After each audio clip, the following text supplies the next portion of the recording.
Good evening and welcome everybody to the September meeting of Full Council. Just a quick note before we have apologies. We have Councillor Took with us this evening for the first time. Emma has got married. Congratulations, Emma.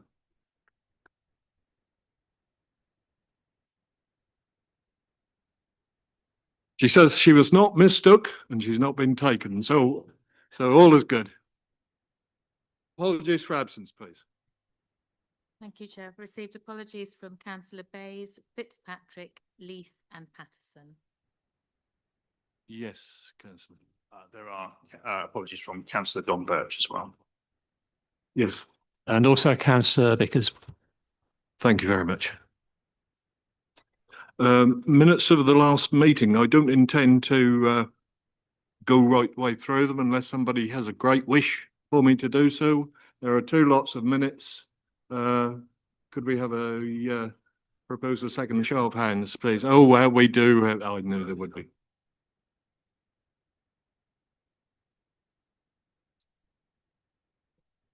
For the 23rd of July, neither Councillor Toys are on there, but actually we'll be here. So thank you. Thank you, Mr. Chairman. I'm very much the same. I was at the July meeting, but I don't appear to be listed as being present. Thank you. Thank you very much. Anybody else? Are we all happy that with those amendments they go through? Thank you very much. Quick show of hands, please. Excellent. Thank you. Are there any declarations of interest, please? I'll just say before this item comes on, I have granted a dispensation to members who are twin hatters to allow them to participate and vote, but if they wish to rely on this dispensation, and if there's any other dispensation that any member wishes to rely on, they will need to announce that here. Thank you. Councillor Shires. I am one of those twin hatters, Mr. Chairman. Yes, thank you. And Councillor Adams. Councillor Puncher. Thank you, Mr. Chairman. I've been granted dispensation by the monitoring officer as my primary employment is with Norfolk Fire and Rescue Service, which comes under the County Council. But obviously we'll vote with an open mind and listen to the debate around local government reorganisation. Thank you. Councillor Harding.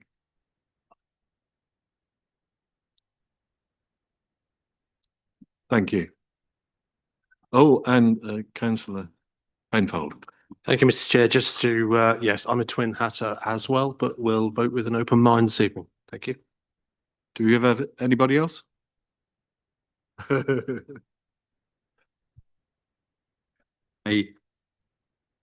understanding is that the twin hatter issue has been covered, and therefore I am not making a separate declaration, just recognising that from the advice that I have from the monitoring officer, that I don't need to make a separate declaration.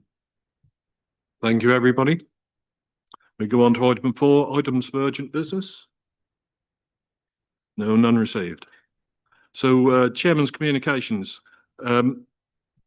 Just before I have a couple of things, I'd like to thank Matthew for taking up the reins during my inability to go to some of these things.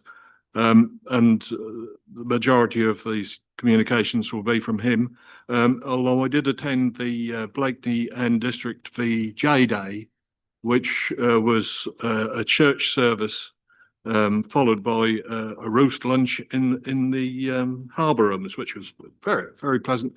The service, the vicar who was new gave, a young chap gave a very, very interesting, balanced view of the Japan problems back then, and a list of names were read from Glanford, Leatheringset, Blakeney and Cly, which was far too long for those who died.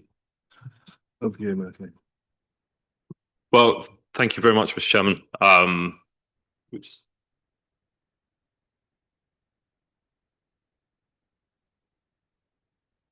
There we go.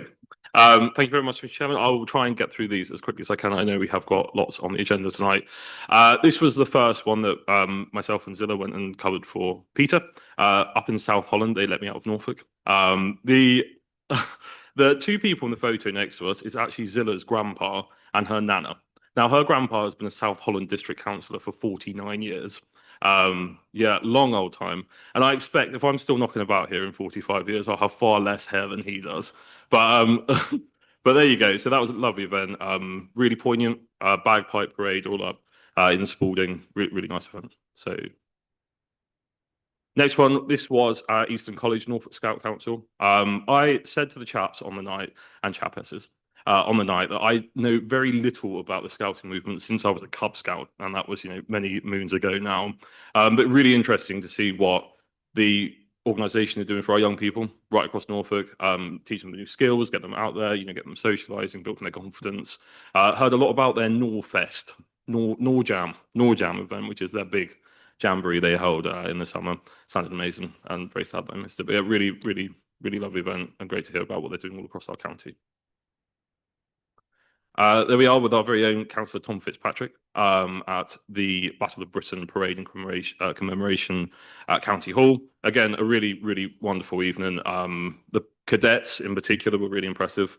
Lots of cadets. And myself and Zilla did comment on the night that we are getting very used to seeing cadets marching up and down streets and whatnot. But they did absolutely fantastic job. Again, poignant, remembering some of our veterans who did so much to protect our country throughout the Second World War in the Battle of Britain. And of course, we stood alone against Nazism, fascism across Europe. So really poignant even.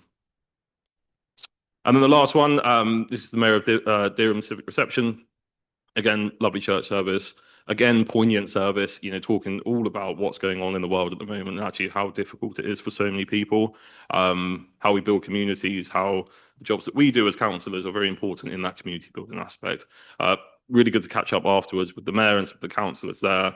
Fantastic event. I have invited them up to North Norfolk. I hope you don't mind, Peter. I've invited them up to North Norfolk for your...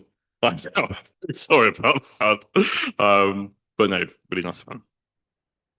Last one, again, another Battle of Britain service, this one at Norwich City Hall. As you can see, Zilla has been towed all around Norfolk. But again, poignant, important that we sit and mark the sacrifice that so many young men and women gave throughout the Second World War to defend our country. Right, thank you very much, Matthew. Yeah, it's was an important weekend, and thank you very much again for attending in my place. Items of urgent business, I don't believe we have any. We've done that, haven't we? Our leaders' announcements we're on to. Thank you, Chairman. So you really know what I've been up to recently over the last month. So, but what I did want to do, if with your permission, is hand over to Councillor Harry Blathwaite to give a separate announcement. Thank you.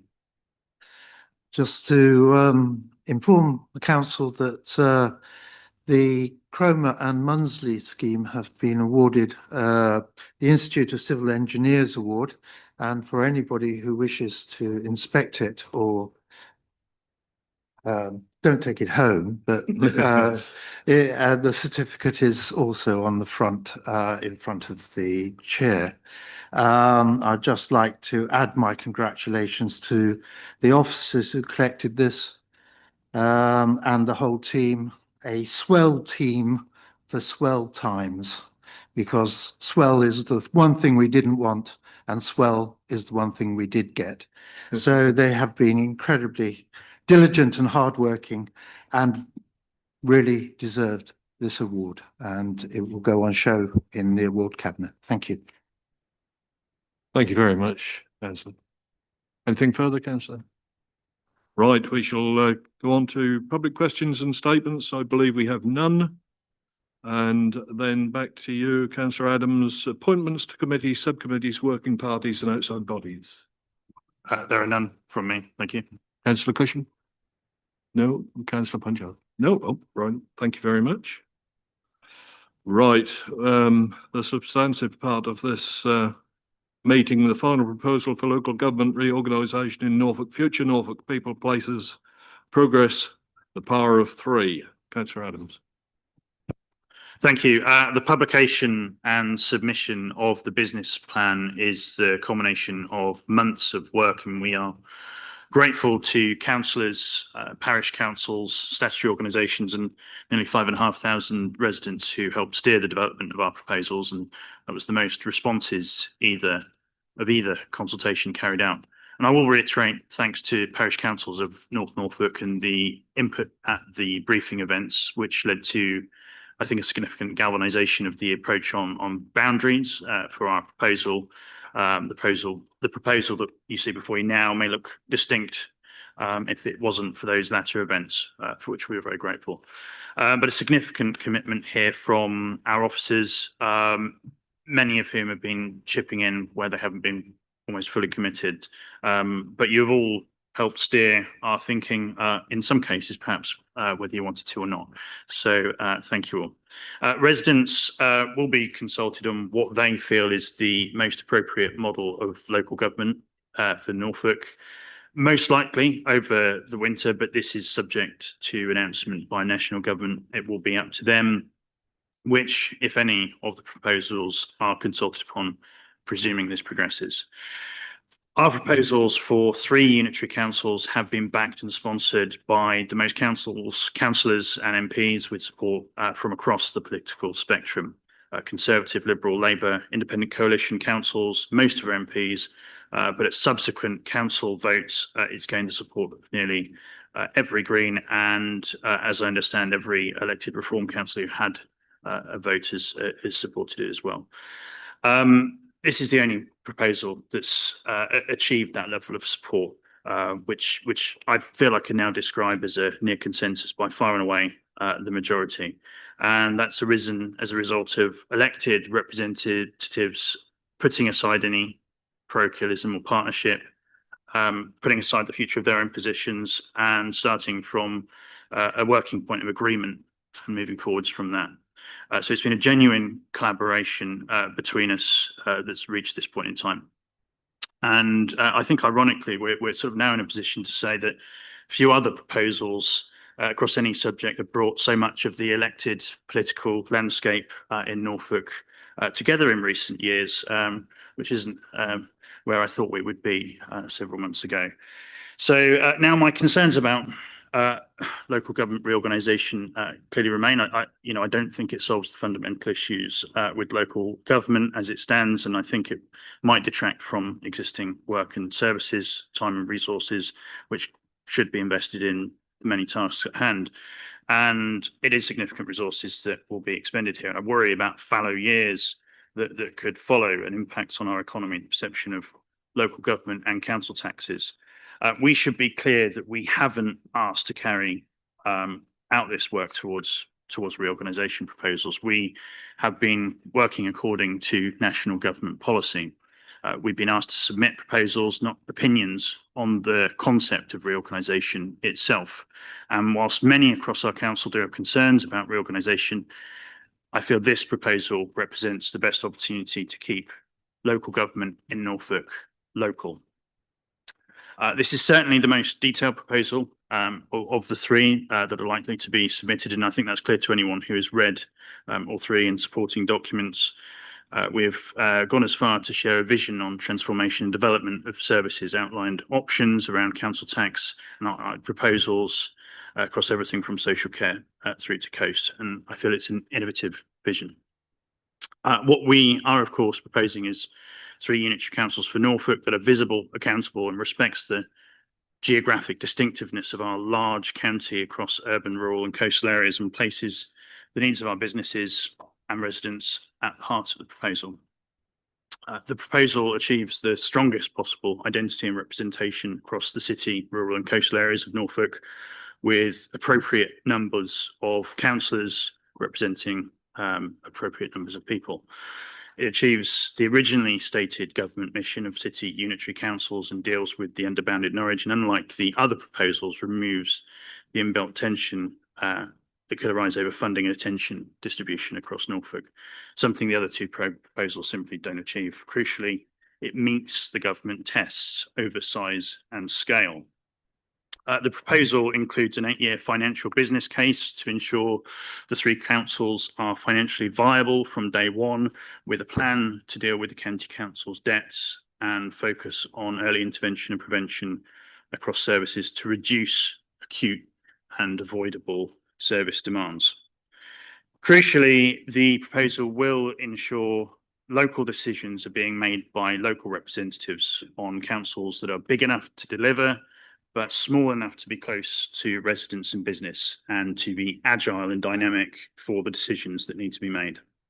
What this doesn't do is impose a behemoth model administered from a single distant place. I feel the idea that Norfolk can be governed like that is rather silly in terms of protecting our sense of place, achieving good and visible governance and financial control. We don't wish to follow in the footsteps of certain outrageously sized councils, and I think Norfolk deserves to act on the learning of that experience elsewhere. The existing record of Norfolk County Council securing meaningful investment in Norfolk has been poor, and certainly limited examples to point to in the last decade, and that's a record that we must see change. My concern is that this record would continue under a larger structure without such decisions being made by local people to pursue and lobby for investment, and that the plan is simply to absorb the districts, carry on as they are in a model that is fundamentally broken. Single unitary would be too large and remote. As we've seen with the single proposal, it has difficulties in achieving sensible councillor numbers. It will have few options to take around harmonisation of council tax, while seemingly offering little change generally.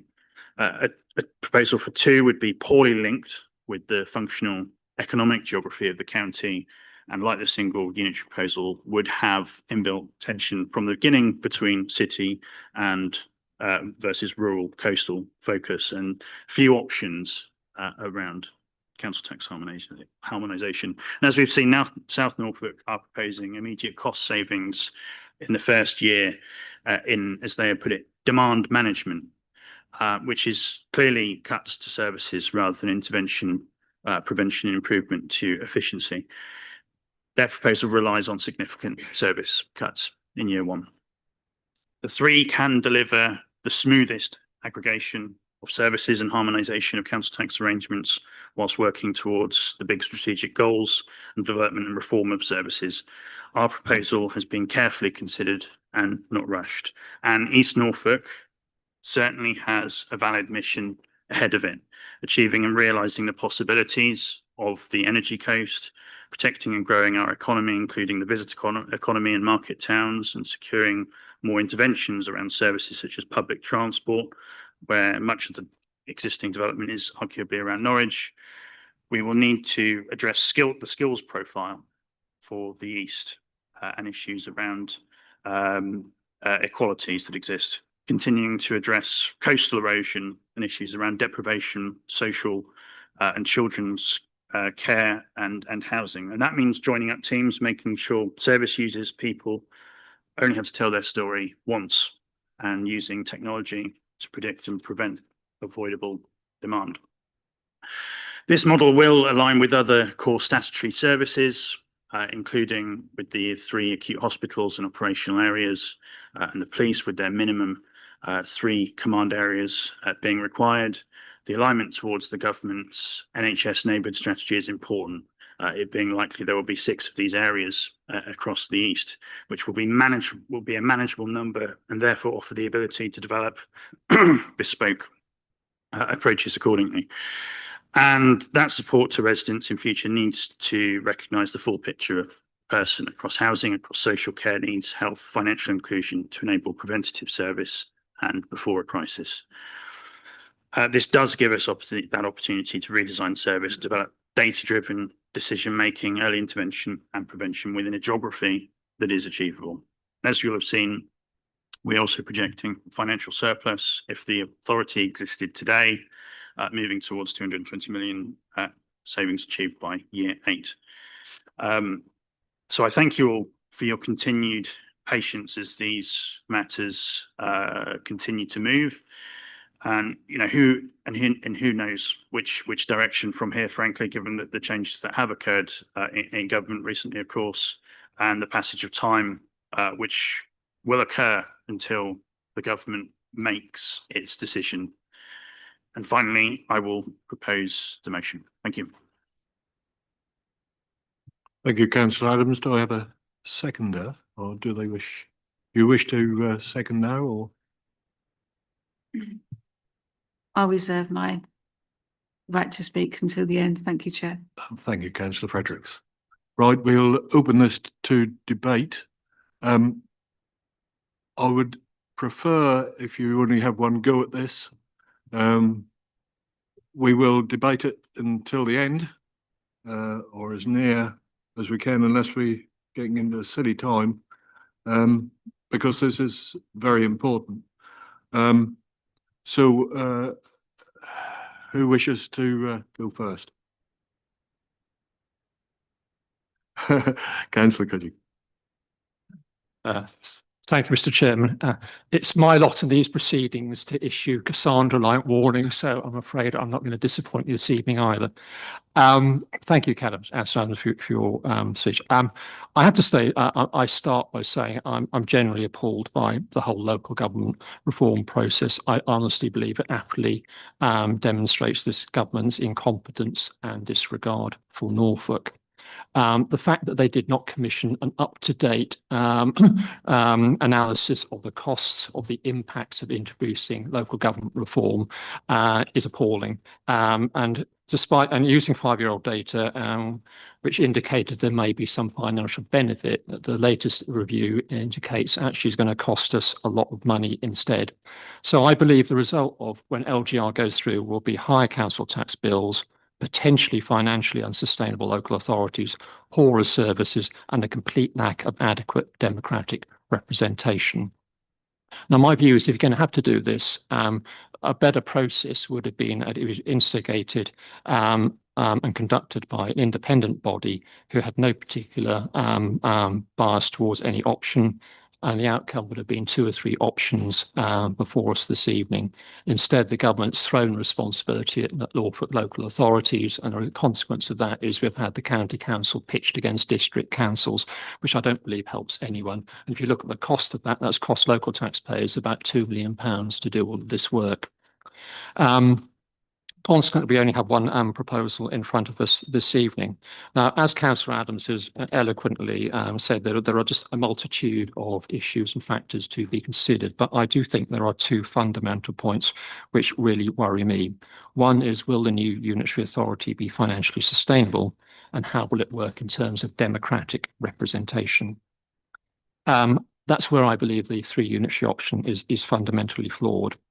The invitation to tenders, that's the document you send out to the consultants to work on this, was sent out in February, and it stated the objectives of the procurement are to develop a structured and convincing proposal for a 3 unitary model.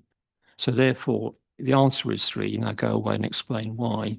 So therefore, I just think this is nonsense. It was predetermined. There's no element of objectivity in all of this at all. So my view is the report that's been submitted to us is really not worth the paper that it is written on. And I say that because I've dealt with a lot of consultants, whether it be Deloitte, KPMG. And I know if you ask them to do a report with given outcome, they'll give you a report which gives you a specific outcome you want. If you look at the way the council tax is allocated, if you put aside the police precept and the town and parish precepts as well, over 90% of the council tax is spent by the county council on services like children's care, adult social services and highways, less than 10% by the district councils. I am really concerned that the proposal that we have before us grossly underestimates the complexity and the costs of splitting out those county-wide services into 3 unitaries. The county council's own unitary, one unitary proposal, has wildly different estimates for that work. There's no single source of truth for us. That's the problem in terms of assessing all of this. And you have to say, regardless of what you have, you have 100 pages of document, but it is patently obvious that splitting out all of those things is going to be, not splitting out all of those things is going to be cheaper than having to split those things out 3 ways, and it's of course least disruption. The second question I asked about unitary is in terms of democratic representation. There are currently 399 district and county councillors in Norfolk. Under the 3 unitary option, that goes down to 200. And under the 1 unitary option that the county council are proposing, it's even worse. It goes down to 168. I believe that will result in an appalling democratic deficit across the county. England, I understand, is already the most underrepresented country in Europe in terms of local government, in terms of the number of councillors we've got. And I made my views, but what we're going to do is going to make it even worse. I have to say, I think that's deliberate on the part of the Labour Party. And that's why they're pushing it so aggressively in the shires. It's going to remove hundreds of rural councils across the counties impacted by this legislation, most of whom don't represent the Labour Party. And I would say if local government reform is so good, why aren't they implementing it at the same time in the metropolitan areas, which are largely represented by Labour? I know that it's meant to follow on behind, but my guess is that will get lost in the wash, and they'll keep the large number of councils they have in the urban areas. Another consideration I would like, if I may, Mr. Chairman, quickly, is just looking at the size of the unitary divisions. Now, I know it's unclear what is going to happen. What I've heard mooted is that the initial election will be done on the county council divisions, which have electorates of 8,500 with 2 members apiece. So, for example, in Fakenham, we currently, if you look at Fakenham and the Raynhams ward, we have 5 councillors who represent that. That would be reduced to 2. That means the people who are doing those roles are effectively going to have to be full-time if they're going to do them properly. That in itself discriminates against a lot of people who would like to serve their communities and do that. But you know, the full-time commitment is going to prevent them from doing it. So in conclusion, and I'm just not sold on the 3 option, and I really can't support it. I don't have faith in the estimates, and I'm not going to support a proposal that's going to suck out the democratic representation out of the county. Thank you. Thank you, Councillor Cushing. Councillor Buttercover.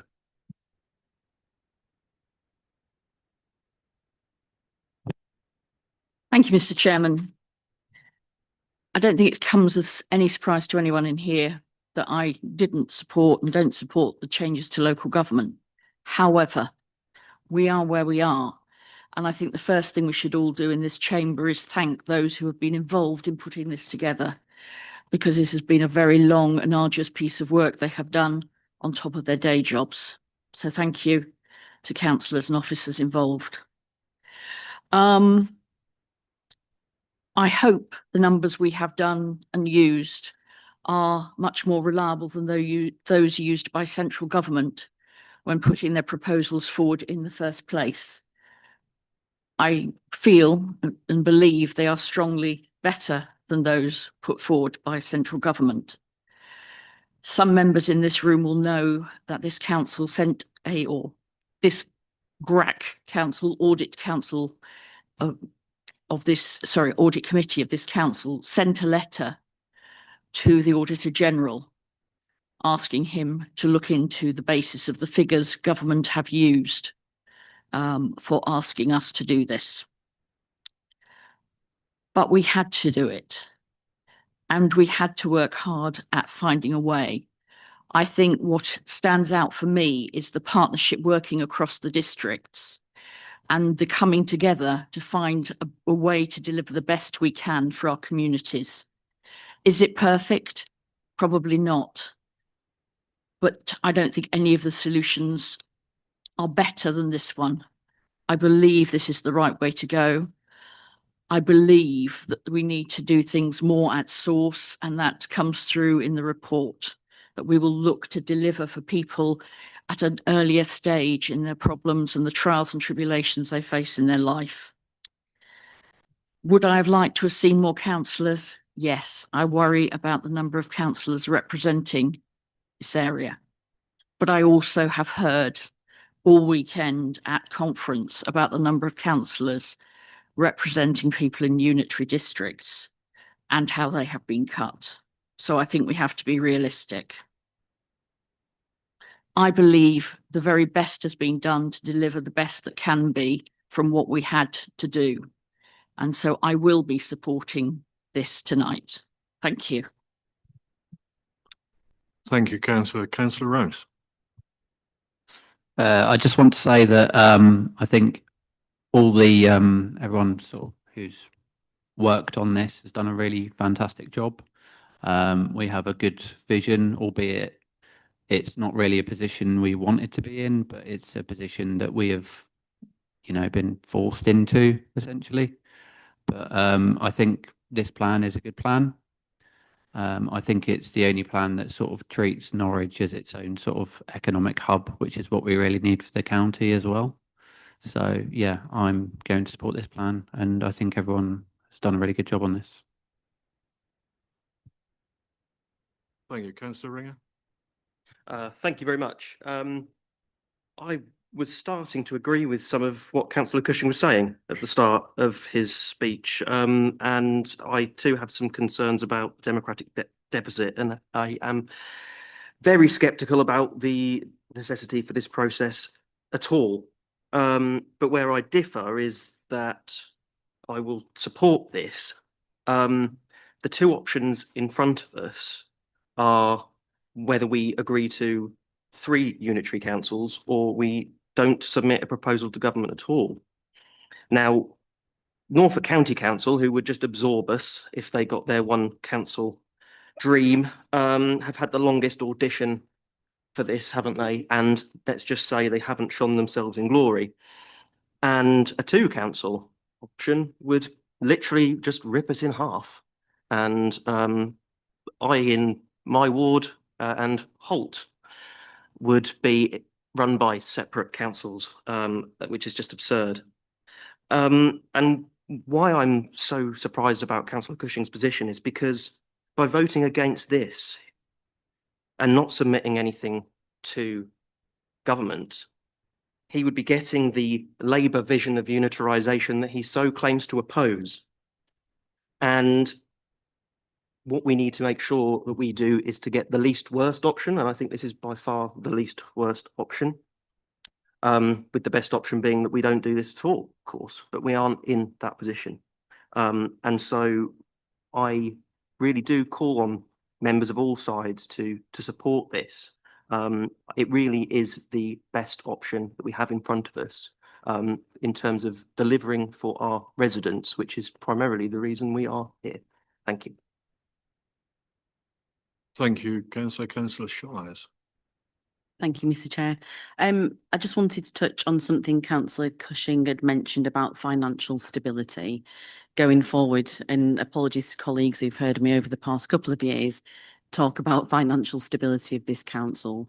We know with what we know today and the projections in the document that we are predicting 3 very financially stable councils. However, we do not know what the government is going to do. We don't even know what our own funding is going to be by the end of the year. So we can only go with what we know today. And that is the difficulty in local government, particularly with being grossly underfunded by this government, as we saw huge cuts to our budget, and previous governments through austerity. I would really like to thank my teams in finance and revenues who have worked across Norfolk in providing information to make sure that every single proposal starts with the same information. So a huge thank you to all those officers who've gone above what they thought they were going to have to do in this financial year in supporting that. The part that we really, really need to move forward on, and not just this authority, but any authority going forward, and I'm going to quote 3 words that Councillor Cushing did say to me a couple of years ago, is that we need much needed funding. Local government services can't run without proper funding, and this current government's plan and the previous government's plan for local government reorganisation cannot be the solution to the problems that our communities face. This proposal shows a forward-focusing council structure across 3 areas, who are putting residents and preventative measures at the very heart of the work that they do. And we have done this and demonstrated this as a local authority. And we know that that not only provides better outcomes for our residents, but it also saves money in somebody else's spreadsheet somewhere along the way. So with that, I am supporting this proposal. Thank you very much. I'm looking round and not seeing any hands up. Councillor Toy. Thank you, Mr. Chairman. I'll just second everybody's thanks for all the hard work that's been done. I think that can't be said enough, but I'll try not to use up valuable time for this debate. Okay, so the conclusions for me, if one has the worst democratic representation, and we know their history has already been, we can see how they performed as one. Why would we even consider that as an option? It's just not real. The two, from my point of view, with economic development, just shifts all the power to the right and leaves the left with nothing. It is not balanced. It is not reasonable. It divides communities.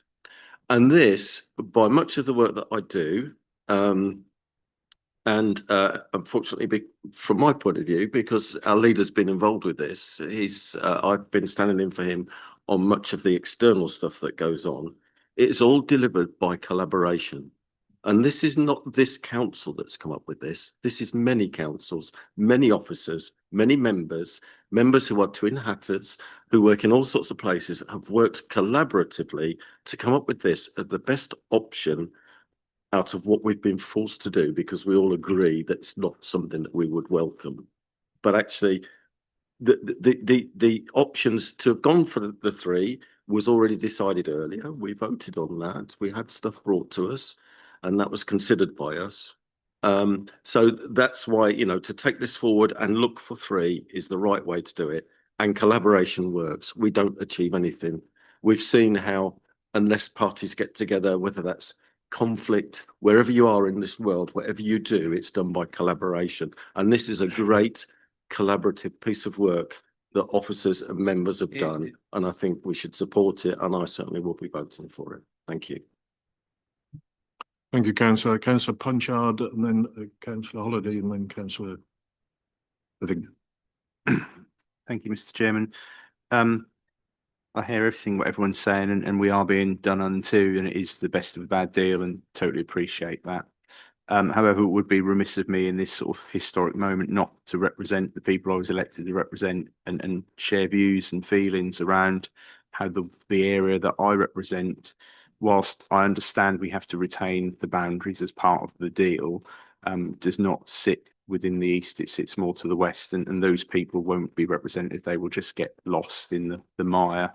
And also, Councillor Toy quite rightly raised about shifting power to the right in terms of finance. I feel by certainly some of the we work really hard with our finances and economies in North Norfolk, but we will be dragged down by propping up the less financially viable eastern side of the new district. So whilst those numbers will balance out, we will be dragged down by that.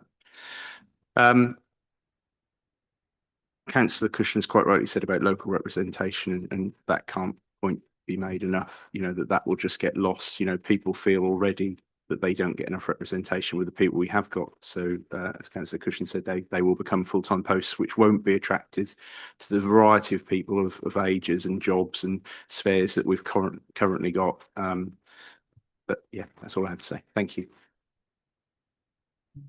Councillor Holland. Thank you, Chair. I'm finding it difficult to vote for a flawed process. I agree with Councillor Cushing that there seems to be a degree of predetermination in opting for this model. I can't see the comparison between the three options without having to search between the three separately, and the numbers don't cross. So I didn't even bother, actually. And I think it should have been a clear comparison for us between 1, 2 and 3. There's been minimal input from opposition members on this development. I fully understand the smaller the unitary, the stronger the democratic representation. I totally agree with everybody who's spoken on that. However, with this proposal, I'm struggling with the viability of disaggregated statutory services. I can't find the evidence base for those two new service models, and I'm finding what is described as here is hypothetical, and I'm having great difficulty getting my mind around that. Thank you. Councillor Wellington, and then Councillor Houston. Thank you, Chair. Well, I think it's clear this evening we don't want this, but we don't have a choice. If we look at where we are now, we have social care adult social care, children's services and SEND are all broken under Norfolk County Council. I totally agree that government have a hand in that, but I don't think Norfolk County Council have entirely showered themselves with great accolades with the way they have managed. So even if we went with a one, I think we would have great difficulty in moving forward and generating change on that respect. NCC, I don't believe, is capable of that change, and I don't think we would see what's necessary for the future. I also thought Councillor Cushing's referring to the 10% of costs being merely just 10% from district councils. And I think that's really interesting, because I think if you look at the services and the support that comes out of district councils, it's certainly more than 10% of the support that arrives in our communities.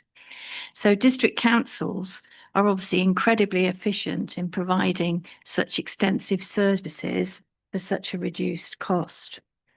And I think that's really important to remember in this, that this is district councils that are putting this forward and the way that they want to work. Our work here at North Norfolk District Council, and Councillor Adams has used this term, and I think it's really crucial because it's at the core of what we do. It's that demand avoidance through early prevention work, our homelessness work, our work in housing, our working with our social prescribers, all those kind of things that actually provide so much for our communities. And it's at the heart of everything that we do. And thankfully, it's at the heart of this three unitary model. And I think this way helps us to continue to grow those integrated neighbourhood teams that are so important to us. And it aligns with the 10-year NHS plan, which helps us to be more collaborative and focused in what we're doing in our communities. And it fits with our command areas for the police. Like everyone has said, I'm devastated that democracy is being treated with such little respect by the LGR process. But this model keeps us, I believe, as councillors, as closely connected to our communities as we can be. And it's this with a sad heart that I support this motion. Thank you. Thank you, Councillor Houston. Thank you, Mr. Chairman. When I was first elected, I referred to the Rainhams ward as the Wild West, not out of any joy, but because it really had been forgotten.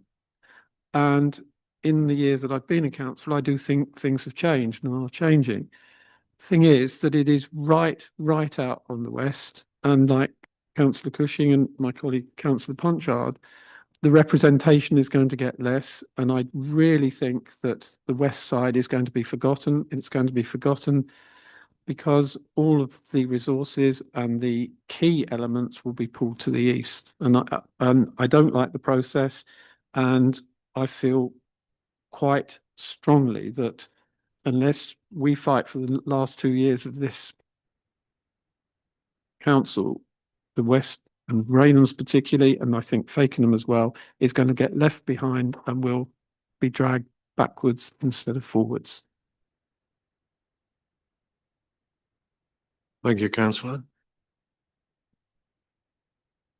Councillor Brathwaite. Yes, thank you, Chair. I'd just like to point out geography. I'm very fortunate that in my roles, I meet with many councillors from across the country, many of whom have gone through this process. And in talking, and also they're largely rurally based councillors. Excuse me. The large geographic areas do not work as there is too much separation between, thank you, too much separation between the various geographical points socially, economically, and we need to have the smallest amount of area represented as we possibly can. I would say that, to repeat, that where the big rural counties are, that are one county unitaries, it's not working and unfortunately is unlikely to work. There is also an elephant in the room, and that elephant is devolution. And we have to decide how best we can represent our voters to the mayor when he is elected. And it has to be in smaller units than one big unit, because he can just ignore one big unit. So I will be supporting this. Thank you very much. Do I? Yes, Councillor. Thank you, Mr. Chair. I think like everybody else, I don't like the idea of LGR. I think we're all in agreement on that. But I think when you look at what the proposal is here, we don't know by submitting this that the decision in government will be for 3. What we do know is that we have a clear choice. We either sit here and be done to and take no action, or we stand up to represent the people who put us here to make a choice. That is as simple as it is. And I think that is really what we're asking here. Not whether you want 3 or whether you want 1 or whether you want 2. Will we stand up and say, there is a choice and we will be counted? Not, we won't say anything and we'll play dead here. That is a non-option and it shouldn't even be considered by anybody. Thank you. Thank you, Councillor Gray. Do we have anybody else? In that case, I will go to Councillor Frederick. Oh. Yes, Councillor. Thank you, Mr. Chairman. I don't want to repeat a lot of what has been said already, but I feel there are some points that I am able to add to the sum total of the debate. For me, there are 3 significant flaws in the process that we have been going through in the past few months. The first one is that central government has issued an edict that this exercise should be completed in a very, very short period of time. It is an unrealistic period of time in which to carry out a lot of complex work, and it's not unimportant work. We're talking about something that potentially should last for decades. And I know that efforts have been made within that timescale to gather information and to assemble that and present that in an honourable way. But realistically speaking, it was never going to produce an outcome that we would all feel comfortable with, simply because of those compressed timescales. The second flaw is, I'm sorry to have to say this, but the group of 6 tier 2 councils, of which we are part of, issued a commissioning brief, which, having read it carefully, I have to say is based on predetermination and bias, when it should have been based on an open mind approach. And had that have been the case, then before us this evening, we would have a paper that didn't just present one, if you like, positive option, it would present other options and would have alongside it the information that would enable us to assess and evaluate the merits of those models. That is not the case this evening. As one councillor has said already, we have one option in front of us, effectively. That's one single, that's Hobson's choice. And I think that that's a really extraordinary position for us to be in, because I think this is probably potentially the most weighty piece of business that I've seen pass through this chamber. The significance cannot be underestimated. Yet I have to say, this is one of the poorest papers in that regard that I've seen for such a significant piece of business. So it presents just a single model of 3 unitary when it should present a comprehensive evaluation of all options, of all models based on objective evidence. So that's where I am with regard to those 3 flaws. But with that in mind, I am unable to assess whether the 3 model is the best for Norfolk residents and businesses. And that's a sad position to be in. We should all bear in mind that all the models that are that have been promoted so far are skeletal in form. They all need the flesh to be added onto the bones for us to make a realistic assessment as to whether they are viable and deliverable and sustainable in the long term. So there's a lot of work to be done with all of them. Let's not kid ourselves that this model is up and ready to roll out, because it isn't. It's far from it. And that applies to all the models that I've seen. There's work still yet to be done. Because this has to be a model that will work and will work for the long term.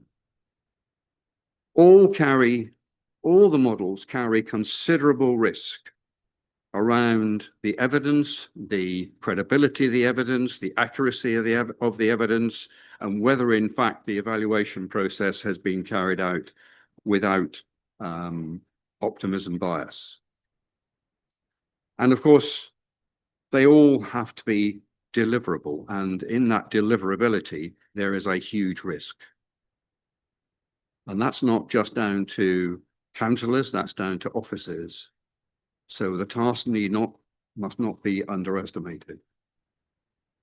So, but for me, from my knowledge of the other options that have been promoted, option 3, the option for 3 unitaries carries the greatest risk. For those reasons, I regret I'm unable to support the 3 unitary model. And to be absolutely honest, I'm not entirely clear whether I should abstain or vote against at this time. I may hear something yet that might persuade me one way or the other. But of one thing I'm very clear, I cannot support the 3 model. Thank you, Mr. Chairman. Thank you very much. If I have nobody else, we'll go to Councillor Fredericks to second. Thank you. What a lovely debate. Thank you so much for everyone that's taken part. So what are you backing? So what is your proposal? It's really easy to sit there and say, I'm not going to support this. No. But you've had every opportunity to engage with this. This is like a pattern that's gone through from 2019. That there's no ideas coming, but you hate what you've got. But there's nothing that you're going to put forward. I think most people are sick of it. We've seen what happens when a council hold all the money. £1 billion in debt and not delivering the services that are required. In North Norfolk, we create services because county council can't. We do the prevention work. We save millions of pounds a year on prevention work, and that's at the heart of this plan.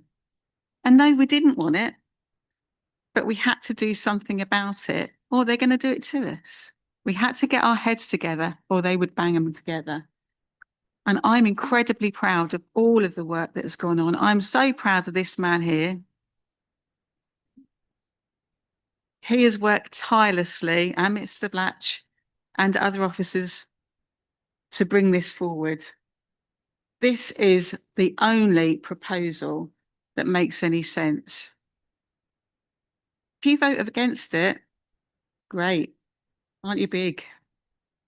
Where's your alternative? Abstain like in the pandemic, or every single big decision that this council has made and we have bravely taken forward. So I will be seconding this, and I am proud of the work that has gone into this, because it highlights how much we care about our residents. And if you feel that your ward is being neglected, where are you? Where are you? Where's your voice? Bring those problems to council. Let us look at them. Where are you? You have to be present. So this is the document that we are putting forward to the government. It is our best opportunity and our best chance. Thank you. Thank you, Councillor Fredericks. Councillor Adams. Well, I just want to thank you all really for contributing to the debate, and I think for the most part, very balanced views on this, and I felt Councillor Cushing's views were very balanced as well. Actually, whilst might not have reached the same conclusion, I agree with Councillor Cushing in terms of the number of councillors, the points he made there, the analysis over the cost savings, which I think do need to be considered by the National Audit Office. And I don't I don't dispute the possibility of an independent body having carried out this, the strengths of that approach, if they'd have done that instead of us. Of course, I don't want to start all this work again. That's certainly worth stating. But this is a competitive process, and of course we had to work within it. The three unitary councils will be better suited to local conditions and addressing localized demand and directing interventions accordingly, and prevention planning.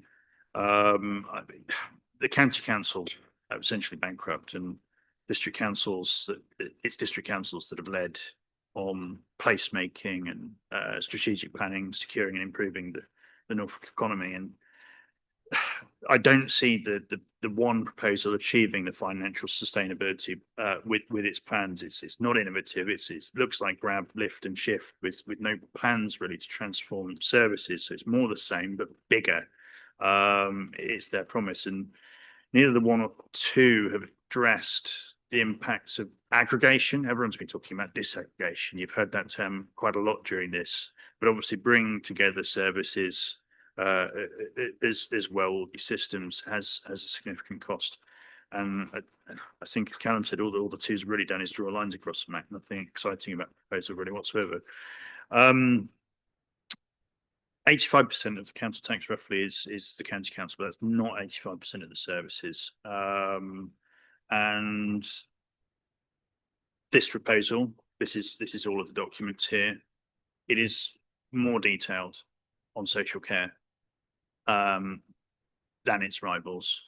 It's cumulatively, it's quite a bit thicker than the other proposals, all told anyway, by some margin in terms of the supporting documents.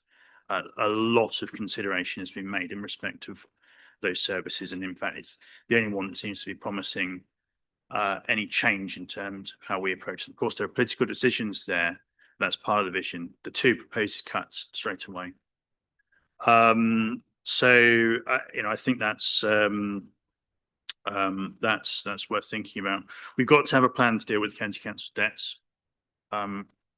Even if this process was stopped, a lot of people have said during this debate, well, what if this wasn't on the table? What if the government changed its mind? We don't really want this, but the fact is we've got to deal with that issue sooner or later, because it's growing. It's 890 million nearly at the end of the year. I think it will be, and that's not sustainable at all. In terms of the Fakenham boundary, that was brought up very briefly by local members there. So appreciate there will be differing views on this. That was very much a steer from the representative community. And we took on board what other Fakenham members were saying, but also those that attended our parish briefings. Got Stiff Kim in mind. I remember them talking to us at the last drop in, and how they see Holt, Fakenham, Wells being very interlinked in terms of service provision, but also the deep rurality that exists west of Fakenham, west of the Rainhams, and that being a natural boundary, really, because it's hard to sort of, for those areas necessarily to associate west, whereas obviously they will look towards Fakenham.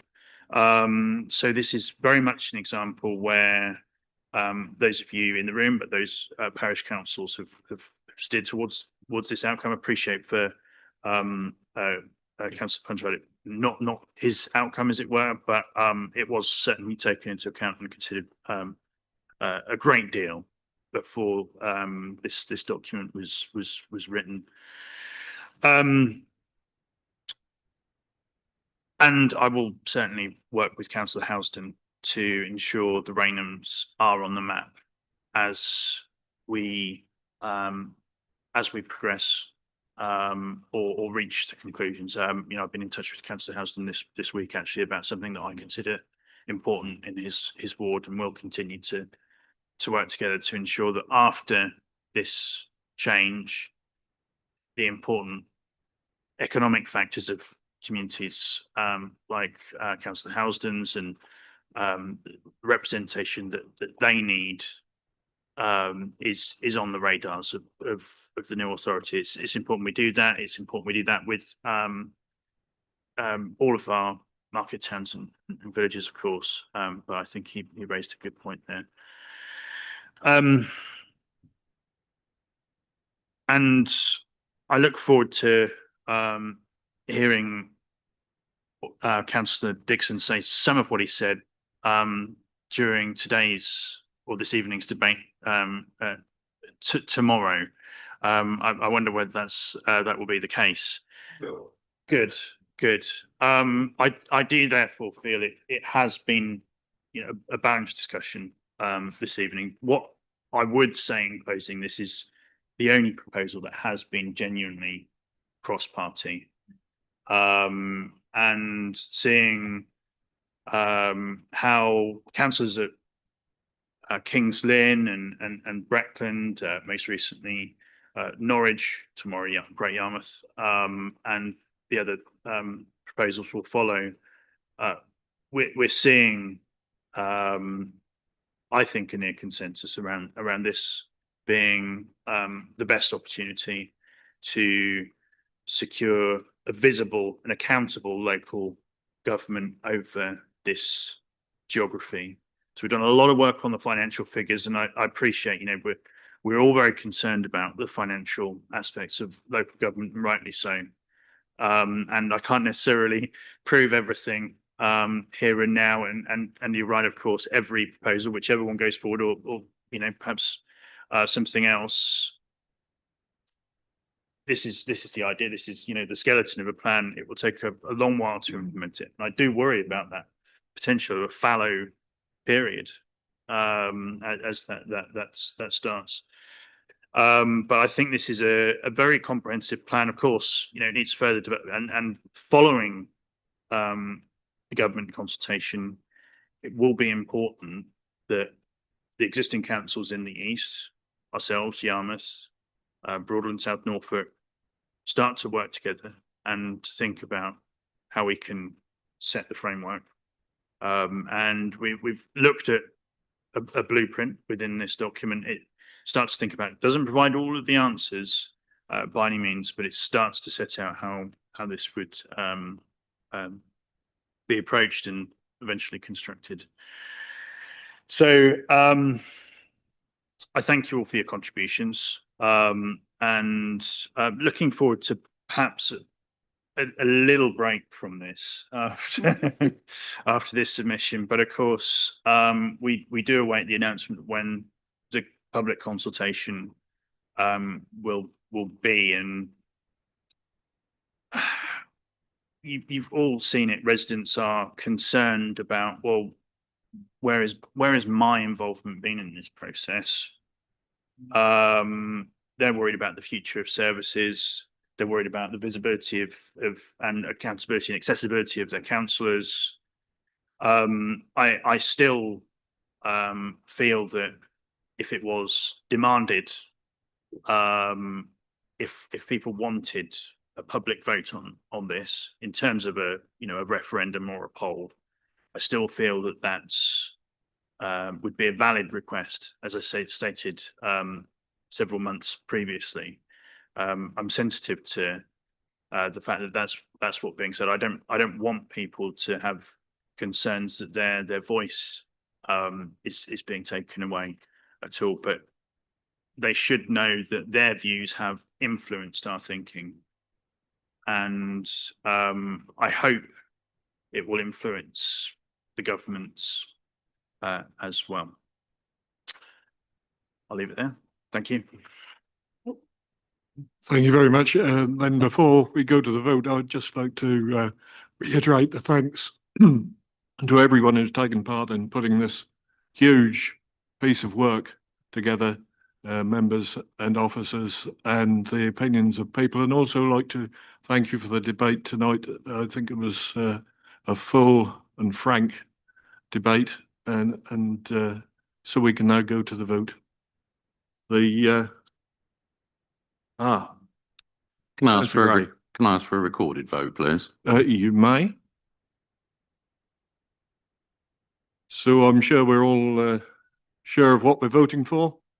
I don't think I need to read it out. Over to you, Emma. Oh, you couldn't do it here? Right.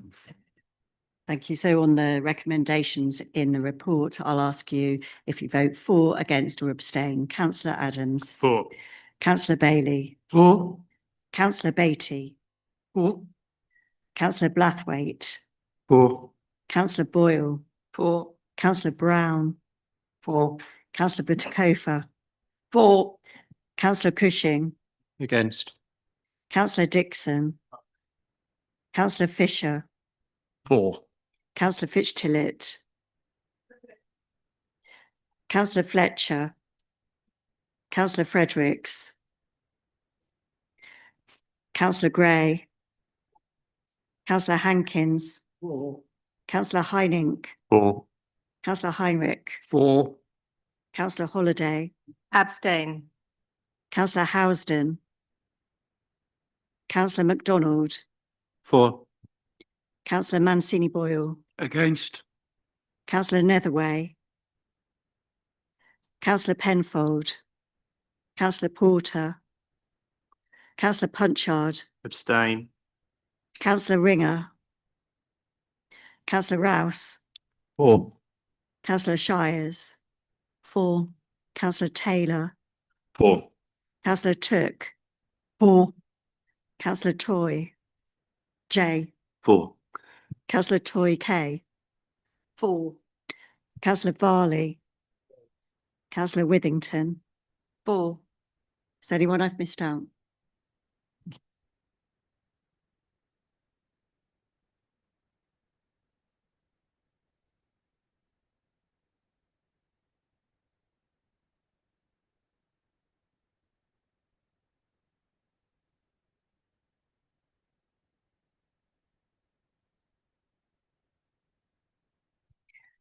(27 votes for, 4 against, 3 abstain. So it's carried. Thank you very much. Yes, I echo Councillor Adams' words. Let's hope we can have a little break from this. We go on to item 10. Recommendations from Cabinet. I think Councillor Fredericks, this is coming to you, isn't it? It's you, is it? No, right. This is this is the recommendations from the cabinet meeting, just to get you all tuned into the rest of the agenda.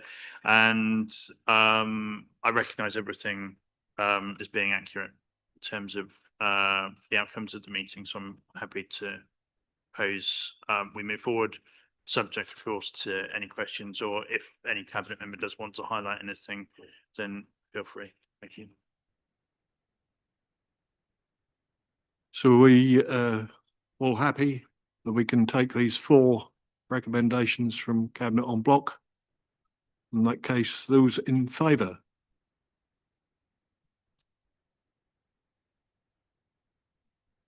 Unanimous. That is unanimous. Somebody once said.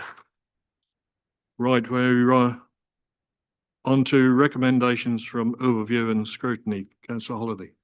Thank you, Chair. Overview and scrutiny supported the Cabinet recommendations to full council, which were set out in agenda item 10.4. Thank you.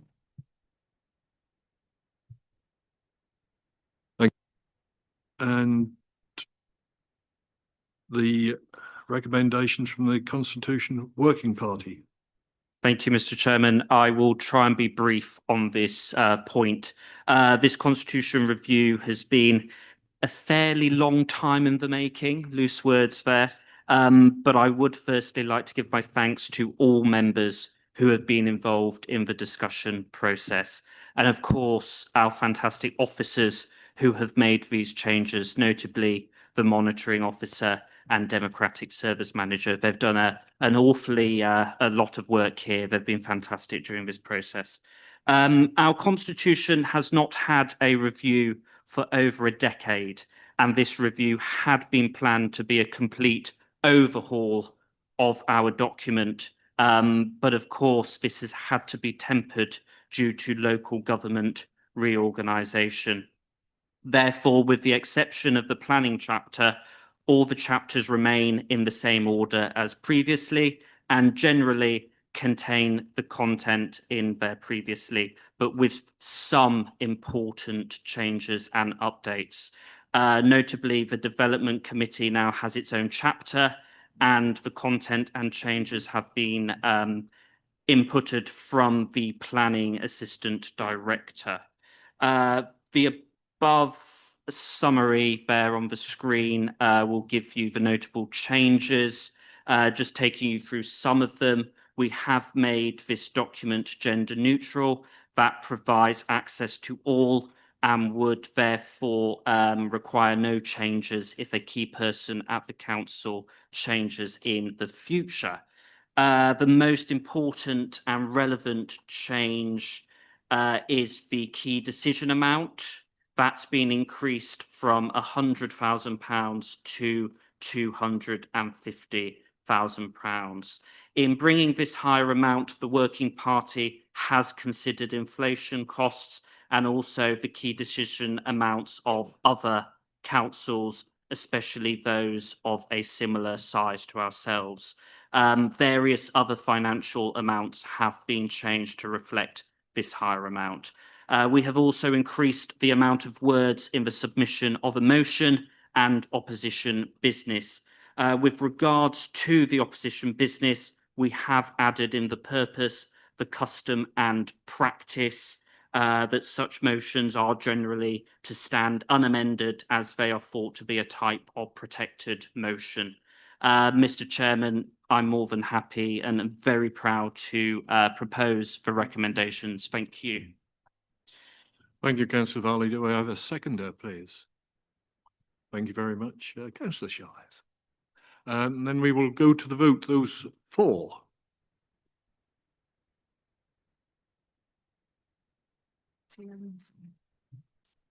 It is unanimous. Thank you very much for all your work, Councillor Varley.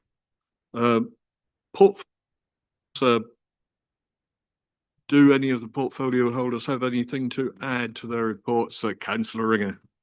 Thank you very much. I know how much everyone enjoys reading my report, and for those of you who've read my report this month, thinking it's somewhat familiar, it is because it is an old attachment, and I have a new and update report, which Officer Denny will circulate, and I'm sure you will all be checking your inboxes readily for its arrival. But I'm happy to take any other questions related to the service. In the meantime, I'll do my best to answer. Many thanks. Thank you very much. Before we do have questions, I'd remind everybody this is a 30-minute question time, and remind both questioners and portfolio holders to get to the point, please, and I want a full and concise answer, if I may. Do you have questions? Councillor Mancini Boyle.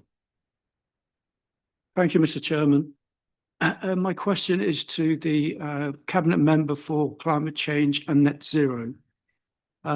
Councillor Varley, regarding Norfolk Warm Homes Programme, what is the percentage of households applying for the 5 categories of grant funding, and more importantly, completed projects in North Norfolk? Thank you for your question. I don't think you've asked me a question in a long time, so it's a lovely change tonight. I've been shy.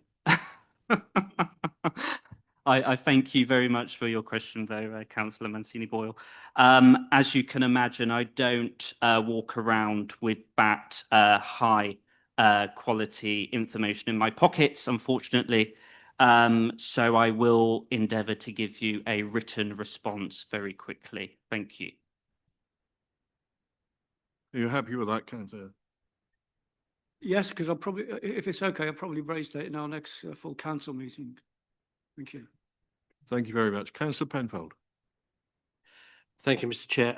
This is a question for Councillor Brown, but it could be for Councillor Adams. I looked at the corporate plan and the communities section, in which it says that people should feel well informed about local issues, have opportunities to get involved, influence local decision making, excuse me, and shape their area. All excellent aspirations. My question is, how does this tally with the recent decision of the Development Committee passed on the casting vote of the chairman to approve a 36-metre tall cold storage unit at the Albert Bartlett site in Worcester, in which the community there, including the parish council, felt, with justification in my opinion, completely overlooked and ignored by this council in its opposition to such a major application, and which is causing so much distress and anxiety amongst residents in Worcester. Thank you.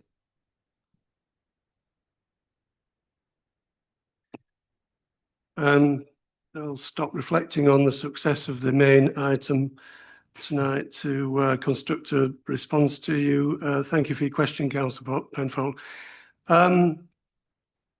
We do endeavour to consult our communities on every planning application. They are advertised.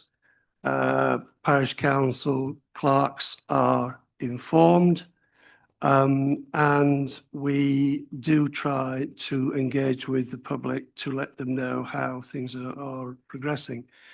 I think the corporate plan is one thing, and I think the corporate plan is satisfied pretty much by any planning consideration, because we do consult as a matter of course. I fully understand the anguish in Worsted amongst the community. This application wasn't dealt with at delegated officer level, nor should it have been. It was called in by the then Assistant Director for Planning to the Development Committee. There were objectors and supporters allowed to speak at that committee in limited numbers, but that is actually the procedure. And a decision was taken. I personally did vote against the officer recommendation to approve the application. So I do sympathise and appreciate the concern in the community. But the circumstances where you can object to an approval are extremely limited. If there's a clear absence of process or something which the planning authority have overlooked, which is rare, but it does happen occasionally. then it can be challenged or through a judicial review process. And if there is an error of fact in the decision, then it can be challenged actually, in the courts under a section in the planning legislation, which is separate to a judicial review. But I believe in this instance that the decision was properly arrived at. It has been looked at as it were, a post-mortem of the decision. I think the community should be lobbying the applicant to see if the applicant is prepared to approach the council with a revised application that will address the concerns, certain elements of the planning application which was granted at the Development Committee. But I will, for your peace of mind, Councillor Penfold, check exactly what the early stages of the application were in terms of whether the applicant approached the parish council, and I just can't recall whether there was a application, for example, by the applicant to our planning authority, but I'll certainly investigate that aspect for you. Thank you, Councillor Brown. May I just come back on that, Mr. Chair? Yeah. That's okay. Thank you for that, Councillor Brown. I certainly believe there were significant flaws in the process from start to finish. I know Councillor Dixon shares those concerns as the ward councillor in the adjacent parish slowly.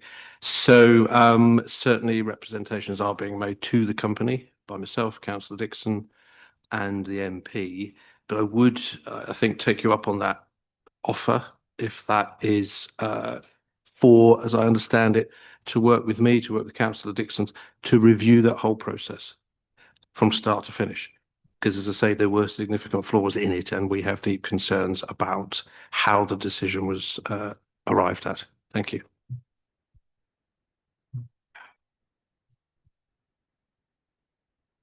Do I have any more questions for portfolio holders? Oh, yes. Councillor Holliday and then Councillor Dixon.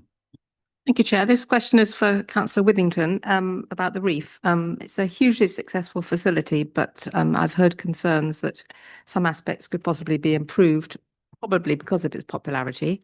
The classes are very oversubscribed. It's difficult to get a place, and there's a knock-on effect on crowding and cleanliness. And this is obviously excellent that it's so popular, but I wondered if Councillor Withington had any thoughts about whether any changes could be made. Thank you.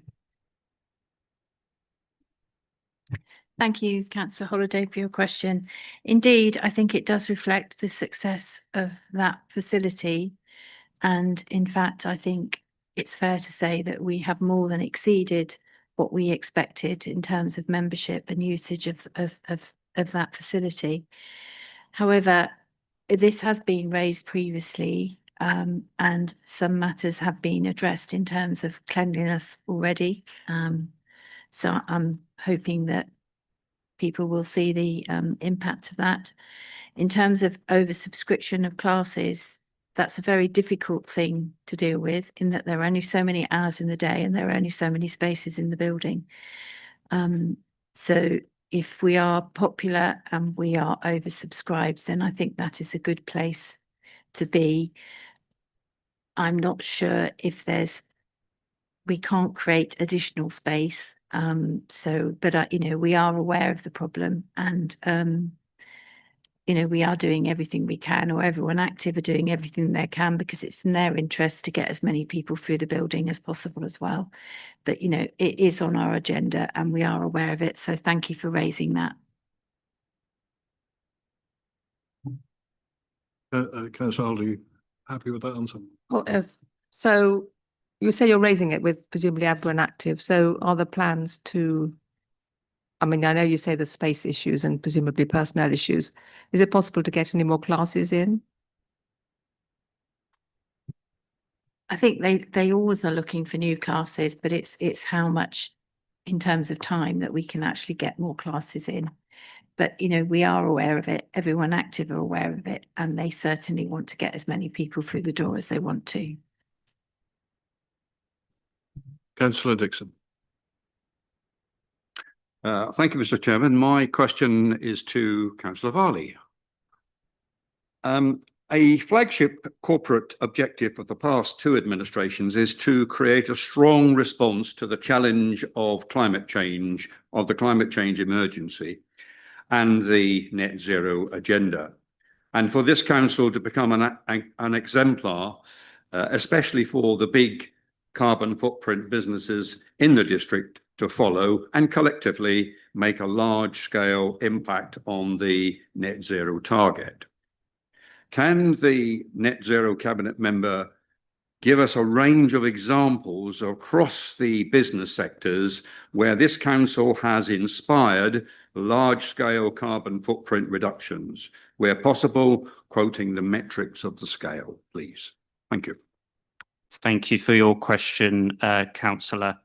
I can give you a whole list of initiatives, and I think it would be prudent that I follow this up with a written response. But I'm just thinking about a very successful initiative we are promoting currently, and that's working with Make My House Green, and that's ensuring that households and even SMEs have the available opportunities for solar, but it's working then also with local contractors. And a nice little anecdote, I'm sure you're not aware of, but actually we've got a new local contractor working with Make My House Green, and they are considering that their online platform to reach more houses and increase their business. So that's a fantastic thing, and I'm really proud of what this council is doing.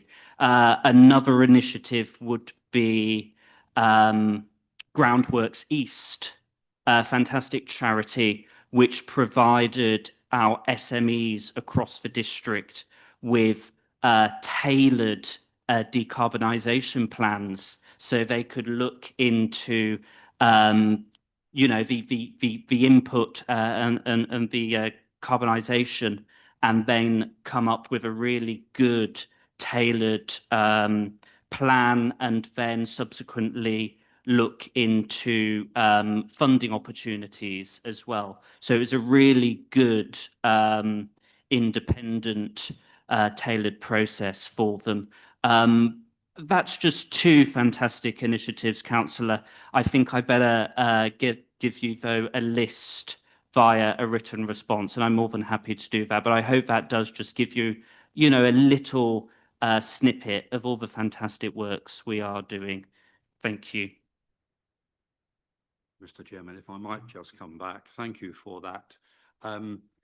The essence of the question really was to not so much concentrate on what I would call the intermediaries, but to focus on the particularly the businesses, larger businesses who have been able to follow our examples here at scale. So it's less about households, more about businesses and the big carbon footprint businesses, please. Well, I just point you to our solar panels we have on all our leisure centres. That's a fantastic example. We are leading the way with solar technology, and it just demonstrates what businesses and households can do as well. I think I've given you a range there, Councillor, but I will give you a more in-depth written response. Thank you. Thank you, Councillor Cushing. Thank you, Mr. Chairman. I'd like to ask a question of Councillor Shires, please. Your report mentions the disposal of the Highfield Road car park in Fakenham. I hope Councillor Punchard will forgive me. It's not quite on my ward, but just the other side of the road, but I do get asked questions about it. Do you have any indications about when that disposal will actually go through? Sorry, I'm just conferring with Councillor Fredericks because it overlaps the portfolios. Can you? Thank you. Councillor Fredericks, it was a question about the on my report, which is page 664, where we're disposing Highfield Road car park to a housing association. Do you know the timeline for that? Thank you for asking the question. Yes, this has dragged on far too long. Unfortunately, the Housing Association have come up against problems with rights of way across the car park from residents and car parking. So what they've had to do is do quite a lot of work with their legal team to try and get an indemnity insurance against any claim of that. But they've been working hard with the residents to put barriers up where the residents' car parking is, but some of the residents are still parking where they shouldn't be parking. So there's a lot involved in this. I, for one, have asked about this today and I'm frustrated by it. But unfortunately, this is being tied up in legal wrangles by all sorts of parties. So we are pushing on with that. And I really hope to see that come to fruition very shortly, because it's more social housing. That's what we need. And we've got a great pipeline coming throughout the district, and this is on the list. So we are keeping pushing. We're doing everything we can to help the housing association so they can get on and build. No, thank you. I just wondered because it did seem to be going on a long while. I think they knocked the toilets down over a year ago, so I was expecting to see houses rise from the ground in relatively short order. So anyway, thank you. Councillor Toy. Thank you, Mr. Chairman, for allowing me to speak. It was just to go back actually to Councillor Dixon's question. There is some work done in my team as well when we carry out visits with businesses. So part of the answer will come from my team as well, and that will be tied up so you've got more of the picture, because there's a bit of a crossover there where we introduce it. Okay, thank you. Thank you, Councillor. Do I have any more questions for portfolio holders? No, thank you very much. We go to item 14, questions received from members. I don't think there's been any. No opposition business, no notices of motion, no need to exclude press and public. Private business, there is none. This meeting is closed at 19:32.